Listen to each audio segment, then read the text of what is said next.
He looks alive.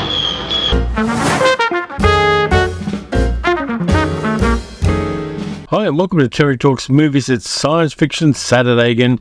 So we're doing 1950s robots. I've got a double feature for you. One of which has a dead set robot in it, and the other one has a cyborg of malevolent horribleness. So let's get started. We're going to start with the robot one. From 1954, directed by Lee Sholem, who also directed a bunch of stuff in the Superman TV series. And it's a little thing called Tobor the Great, which stars Charles Drake, who pretty much doesn't have to be in the film at all, Karen Booth, Billy Chapin, who was a child actor who played the little boy in Charles Lawton's only directorial film, The Night of the Hunter. Good kid actor, did a good job, and an older actor called Taylor Holmes playing Professor Nordstrom, who's a part of the establishment trying to get interplanetary space travel going in the 1950s. He's worried that crude space exploration is an unreasonable danger. Yeah, until they have solid measurements on what the particular stresses and problematic aspects of space travel are going to be, they shouldn't send people into space. So along with a scientist called Ralph Harrison, played by Charles Drake, who again doesn't have to be in the film, he develops an alternative to manned or crewed space travel, a robot called Tobor. It's a really nice robot design. It's big, hulking, it's imposing without particularly being menacing, and it looks good. It's got a slightly Art Deco-y look about it. The suit the guy wears is pretty damn good. Tobor, the most amazing, the most fantastic creation of man's mind. The robot has to, at times, kind of be menacing, and at other times be kid-friendly, because like the other film we're going to mention, both of these films are aimed at kids and have children in them. So Professor Nordstrom develops Tobor. He shows it to a whole bunch of journalists, because what could possibly go wrong with a secret project for a robot to go into space than telling every science journalist you can get, including William Shallitt, who turns up in the film.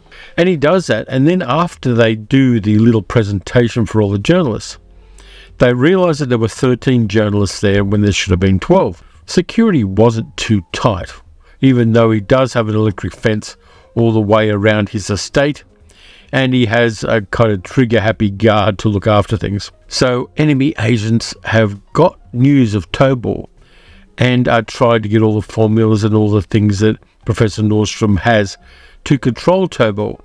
And like the second movie, this one has a weird ESP aspect to it, where Tobor has an emotional intelligence. He reacts to the emotional states of people around him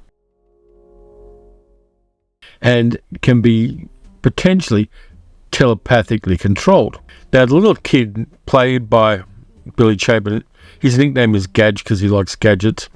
And the house is full of interesting gadgets. There's a grandfather talking clock, where you just ask the grandfather of the clock what time it is and it will tell you. Pretty sure most of the grandfather part of that grandfather clock was unnecessary, and it could have just been a speaker, like a smart speaker, but they weren't considering that at the time. There's also an electric eye thing to get into the secret lab beneath the house, which Gadge has already figured out the password for. There's a lock to get into the gates of the property, which sends out a combination of light patterns and sonic patterns, which is very hard to reproduce, to a sensor on the gates to open and shut the gates, which is kind of a nice idea. There's a few nice gadgety ideas that somebody should have patented in this movie. Of course, there's a widowed mother for the little kid Gadge, played by Karen Booth, who pretty much dresses formally all the way through the movie. There's no like casual wear for this woman. She's always in party frocks and high heels for no good reason apart from the fact that Karen Booth looked very good in evening wear. And even though the poster does show Tobor the Great carrying a somewhat scantily clad woman, he never actually does it. He does carry Gadge, but he never carries any kind of woman in a slinky outfit, which I think is a missed opportunity there. I would have liked the film a little bit more than I did, had there been a seductive looking woman who wasn't the mother of the kid and is just there to show the kid has a mother. I would have liked the movie a little bit more. A little bit more of that kind of grindhouse burlesque sleaze would have worked well for me in this film. There's also a nice scene where the way that the kidnappers kidnap Professor Nordstrom and Gadge is that they offer them a ticket to a special presentation at the Griffith Park planetarium, and they go there and they park their cars and there's nobody else around, and they kind of go, what's happening here? There's no one else around. They go into the planetarium, you see a really nice looking telescope, and then they're kidnapped by the bad guys because there's absolutely no security at the planetarium either. I kind of like that bit because you do see a little bit of Griffith Park Observatory in the 1950s while James Dean isn't there. Now, the bad guys are kind of generic, which is pretty much par for the course.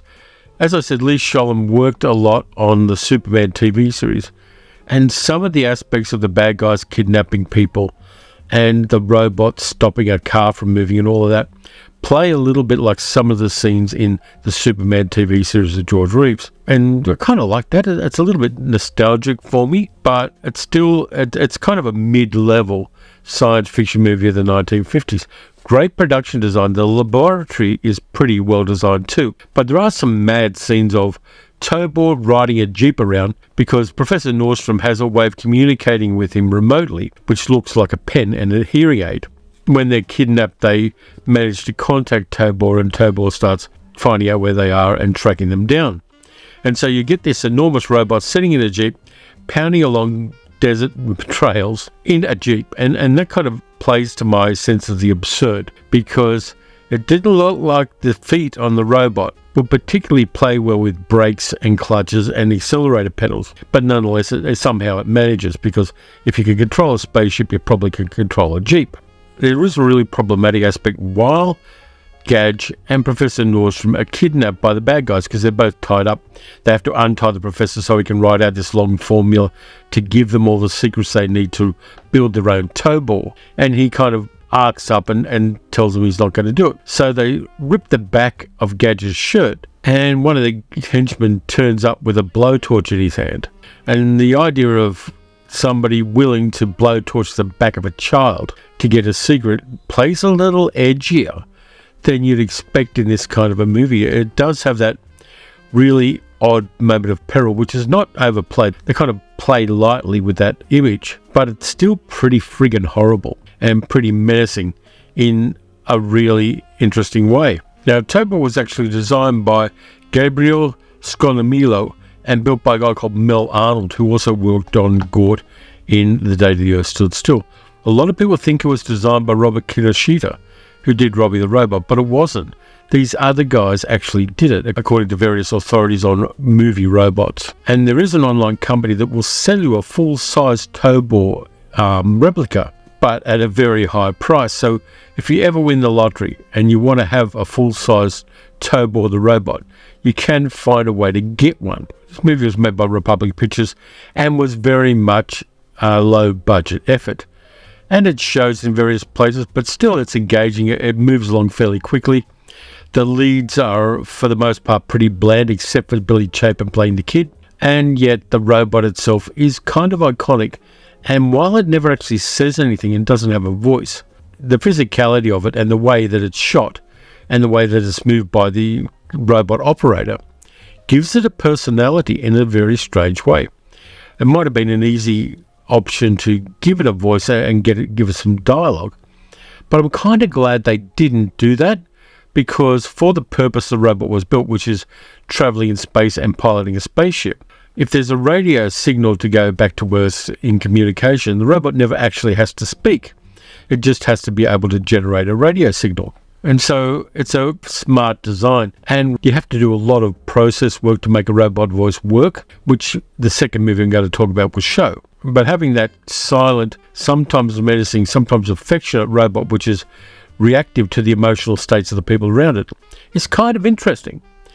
And yes, this is a 1950s movie aimed fairly squarely at children. It's not particularly humorous, but it does have some stuff that would have engaged like geeky kids at the time and geeky adults in the 21st century. It's not the best of this kind of movie. I think the best one we could find would probably be The Invisible Boy, which has Robbie the Robot in it as well, and also one of the first AI taking over the world perils in a science fiction movie. But Tobor the Great works at the level it's supposed to work. It's a Saturday matinee movie. It was made for not a tremendous amount of money. It's got a robot, it's got a kid, it's got bad guys, it's got good guys. It's got a robot driving a Jeep. That's at the level it is, and that's at the level it stays. And for that, it is quite fun. That then brings us to the second of our films, a very dark story in some ways called The Colossus of New York. It's from 1958. It was made by a larger studio, Paramount Pictures, produced by William Allen, who was actually an actor in Orson Welles' Mercury Theatre Company, and actually appears in Citizen Kane as an actor. And it was directed by Eugene Laurie, who was, in the 1930s, a production designer on two of the best movies ever made, Rules of the Game and La Grande Illusion. And then he went to Hollywood and did science fiction movies in the 50s, like The Beast from 20,000 Fathoms, The Giant Behemoth, and The Colossus of New York. Now, the screenplay for this one has an interesting provenance. It was written by a woman called Thelma Schnee, who was actually, that's a maiden name of a woman called Thelma Moss, who in later years became a parapsychologist, which is the easiest kind of psychologist to be, because there are no KPIs being a parapsychologist. You never prove that ESP exists, so you never actually have to produce results.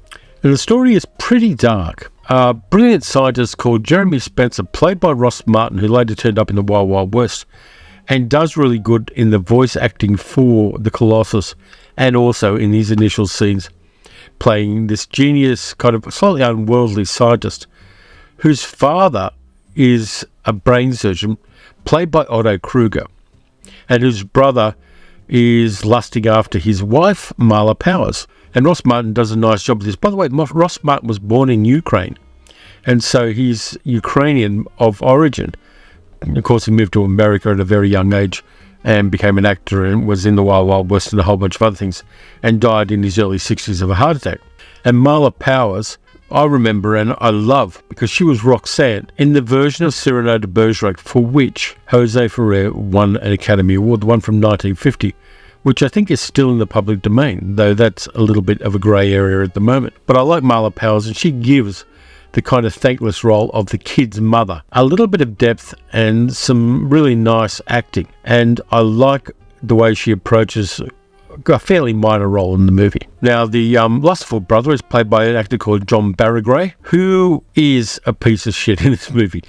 Well, I'll probably go into the story just a little bit. Jeremy is coming back from a big conference. He's gone and won a Nobel Prize, comes back home, and his family meets him in his airport. His father, his brother, his wife, and his young son, played by Charles Herbert. It's a windy day, and the little boy has a toy aeroplane, which blows away.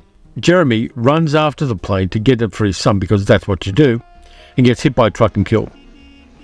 And his father does something weird. Rather than sending for an ambulance to take the body to a morgue, he gets an ambulance and takes it back to his lab underneath his house, because every scientist with robots in a 1950s movie has a lab under the house. And because he's a brain surgeon, he says he can save his son, Jeremy. He's not able to. And there's a burial and a corpse with a bandage around its head because nobody knows. So what he actually did was he took out Jeremy's brain, stuck a whole bunch of electrodes in it, and put it in a fish tank. So you've got your Donovan's brain situation here, but in a weird kind of way. And he hooks the brain up to an electroencephalograph and a teletype machine. And he's able to communicate with Jeremy's brain using a microphone, kind of like you're podcasting with a disembodied brain. And Otto Kruger, an actor who often played very dodgy characters, in this one plays perhaps his dodgiest role.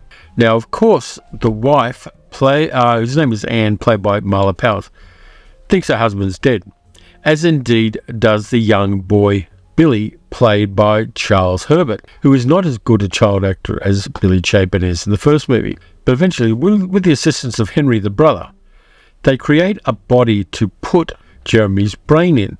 A big, hulking, 8-foot tall body, which they make as scary as possible by giving it a kind of skull and a gaunt, slightly skeletal look about it, and big puffy shoulders and enormous hands and big clumping feet.